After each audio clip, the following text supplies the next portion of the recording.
بسم اللہ الرحمن الرحیم۔ معاف کر دیجئے، آئندہ ایسا نہیں ہوگا۔ یہ ایک ایسا جملہ ہے جو سخت سے سخت غلطی کو بھی چھوٹا بنا دیتا ہے، سنگ دل سے سنگ دل شخص کو بھی موم بنا دیتا ہے، بڑی سے بڑی آگ کے لیے پانی کا کام دیتا ہے، ظالم کو رحم پر مجبور کر دیتا ہے، دشمن کو دوست بنا دیتا ہے۔ بے سکونی کی سب سے بڑی وجہ ہمارے گناہ ہیں، جو ہماری روح کو جگہ جگہ کٹ لگا دیتے ہیں اور ہمیں سمجھ نہیں آتی کہ ہماری زندگی میں بے سکونی کس چیز کی ہے۔ ایک دن ہم سب صرف ایک یاد بن کر رہ جائیں گے۔ اپنی طرف سے ایک اچھی یاد بننے کی پوری کوشش کریں۔ نیک عمل تو بس وہی ہے جو لوگوں کی تعریف کی توقع سے بے نیاز ہو کر کیا جائے۔ اگر آپ خوشگوار اور مطمئن زندگی گزارنا چاہتے ہیں تو لوگوں سے نہ جیتیں، لوگوں کو جیتیں۔ لوگوں پر نہ ہنسیں، لوگوں کے ساتھ ہنسیں۔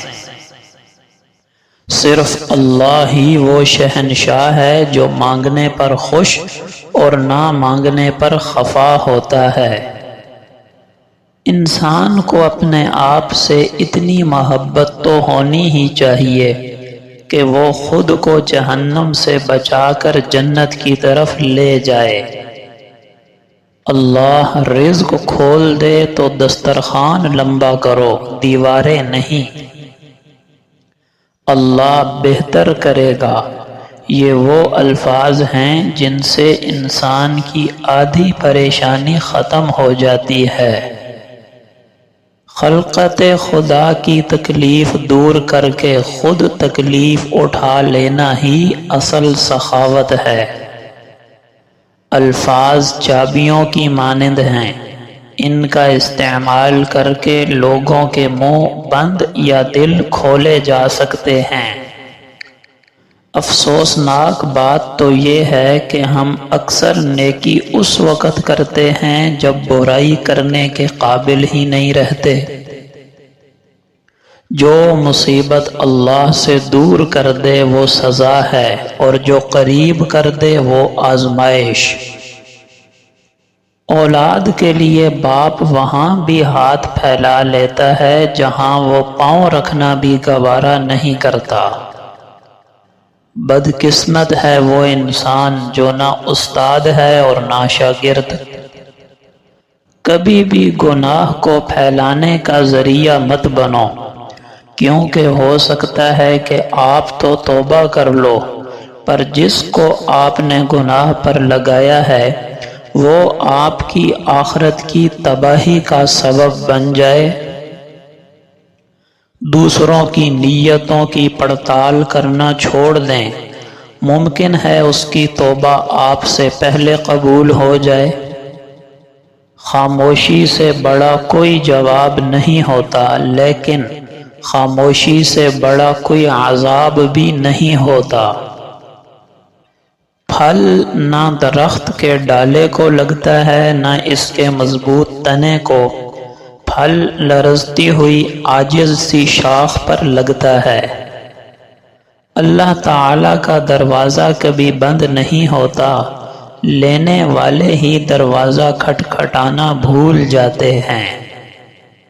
اس کائنات میں صرف اللہ کی رحمت کی دکان ایسی ہے جہاں خریداری کے لیے اگر جیب میں کوئی نیکی نہیں تو آپ ہاتھوں پہ چند آنسوں رکھ کے جو چاہیں لے لیں۔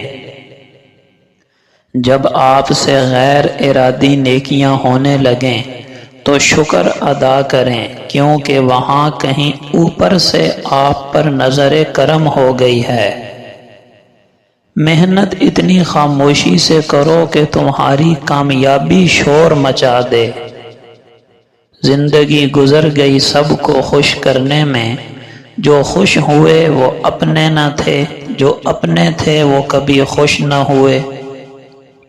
جب آپ کسی کے راستے میں روشنی کرتے ہیں تو آپ کا اپنا راستہ بھی روشن ہو جاتا ہے۔ تین چیزیں انسان کو اللہ سے دور کر دیتی ہیں: اپنے اعمال کو زیادہ سمجھنا، اپنے گناہوں کو بھول جانا، اور اپنے آپ کو سب سے بہتر سمجھنا۔ کسی نے ایک درویش سے پوچھا، دنیا میں سب دکھی کیوں ہیں؟ درویش نے ہنس کر جواب دیا، خوشیاں سب کے پاس ہیں، لیکن ایک کی خوشی دوسرے کا درد بن جاتی ہے۔ قدرت کا ایک عمل بہت ہی پیارا ہے، مکافات عمل۔ سکون سا آ جاتا ہے یہ لفظ سن کر کہ جو جیسا کرے گا ویسا پائے گا۔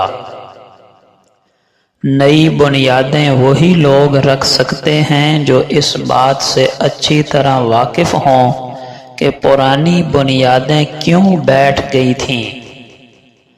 ایک لقمہ پیٹ تک پہنچانے کا قدرت نے کتنا انتظام کیا کہ گرم ہے تو ہاتھ بتا دیتے ہیں، سخت ہے تو دانت بتا دیتے ہیں، کڑوا یا ترش ہے تو زبان بتا دیتی ہے، باسی ہے تو ناک بتا دیتا ہے، بس حلال ہے یا حرام یہ فیصلہ ہم نے کرنا ہے۔ تنہا رہ لیں مگر اپنا معیار مت گرائیں، عزت کے بغیر محبت کا کوئی وجود نہیں ہے۔ ہم باہر کی مشکلات سے نہیں، اندر کی کمزوریوں سے ہار جاتے ہیں۔ رستے پر کنکر ہوں تو اچھا جوتا پہن کر چلا جا سکتا ہے، لیکن جوتے میں ایک بھی کنکر ہو تو اچھی سڑک پر بھی چلنا مشکل ہو جاتا ہے۔ تعلیم جس کے اندر داخل ہوتی ہے وہ سادگی اختیار کر لیتا ہے، اور جس کے اوپر سے گزر جاتی ہے وہ ماڈرن بن جاتا ہے۔ طلوع ہوتا ہے یہ کہہ کر ہر روز کا سورج، اجالے بانٹ دینے سے اجالے کم نہیں ہوتے۔ یاد رکھیں آپ کبھی اتنے بوڑھے نہیں ہوتے کہ کوئی دوسرا مقصد طے نہ کر سکیں یا کوئی نیا خواب ہی نہ دیکھ سکیں۔ زندگی کی سب سے بڑی شان کبھی نہ گرنے میں نہیں ہے بلکہ گر کر دوبارہ اٹھنے میں ہے۔ شروع کرنے کے لیے آپ کو عظیم ہونا ضروری نہیں، لیکن عظیم بننے کے لیے آپ کو شروع کرنا پڑے گا۔ آپ اپنے پاؤں زمین پر رکھیں مگر نظر ہمیشہ ستاروں پر رکھیں۔ گھڑی مت دیکھو بلکہ گھڑی جو کرتی ہے وہ کرو، یعنی مسلسل چلتے رہو۔ عظیم کام کرنے کا واحد طریقہ یہ ہے کہ آپ جو کچھ کرتے ہو اس سے محبت کرو۔ جو شخص متقیوں کے پاس رہے گا اس کے اوپر غیر معمولی اور غیر محسوس طریقے سے تقوی کا اثر پڑے گا، اور جو فاسقوں کے پاس رہے گا اس کے اوپر فسق کا اثر ہوگا۔ اسی وجہ سے بری صحبت سے روکا جاتا ہے۔ آدمی تو درکنار جانوروں تک کے اثرات پاس رہنے سے آتے ہیں۔ حضور اقدس صلی اللہ علیہ وسلم کا ارشاد ہے کہ فخر اور بڑائی اونٹ اور گھوڑے والوں میں ہوتی ہے اور مسکنت بکری والوں میں۔ رسول اللہ صلی اللہ علیہ وسلم کا پاک ارشاد ہے، دنیا کی مٹھاس آخرت کی کڑواہٹ ہے اور دنیا کی کڑواہٹ آخرت کی مٹھاس ہے۔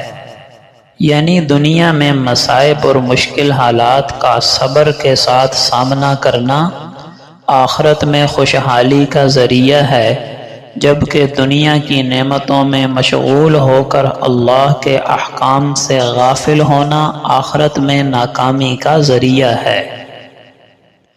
آپ صلی اللہ علیہ وسلم کا پاک ارشاد ہے، ہر گناہ کی سزا قیامت تک کے لیے مؤخر کی جا سکتی ہے، لیکن ماں باپ کے نافرمان کی سزا اس کے مرنے سے پہلے ہی شروع ہو جاتی ہے۔ آپ صلی اللہ علیہ وسلم کا پاک ارشاد ہے، جب تم دیکھو کہ اللہ تعالیٰ کسی بندے کو اس کی پسندیدہ چیزیں عطا فرما رہا ہے اور وہ بندہ اللہ کی نافرمانی پر ڈٹا ہوا ہے، تو سمجھ لو کہ یہ اللہ کی طرف سے اسے ڈھیل ہے۔ آپ صلی اللہ علیہ وسلم کا پاک ارشاد ہے، جس شخص کو یہ بات اچھی لگے کہ وہ اللہ اور اس کے رسول سے محبت کرتا ہے اور اس کو بڑھانا چاہتا ہے، تو اسے چاہیے کہ قرآن کے نسخے میں دیکھ کر اس کی تلاوت خوب کیا کرے۔ آپ صلی اللہ علیہ وسلم کا پاک ارشاد ہے، اللہ کی قسم وہ مومن نہیں، اللہ کی قسم وہ مومن نہیں، اللہ کی قسم وہ مومن نہیں۔ پوچھا گیا، یا رسول اللہ وہ کون شخص ہے؟ آپ نے فرمایا، جس کے شر سے اس کا پڑوسی محفوظ نہ ہو۔ آپ صلی اللہ علیہ وسلم کا پاک ارشاد ہے، کیا تم میں سے کوئی شخص عاجز ہے اس بات سے کہ روزانہ 1000 نیکیاں کرے؟ پاس بیٹھے ایک شخص نے عرض کیا کہ ہم میں سے کوئی 1000 نیکیاں کیسے کر سکتا ہے؟ نبی کریم صلی اللہ علیہ وسلم نے فرمایا، جو شخص 100 مرتبہ سبحان اللہ کہے تو اس کے لیے 1000 نیکیاں لکھ دی جاتی ہیں اور اس کی 1000 خطائیں مٹا دی جاتی ہیں۔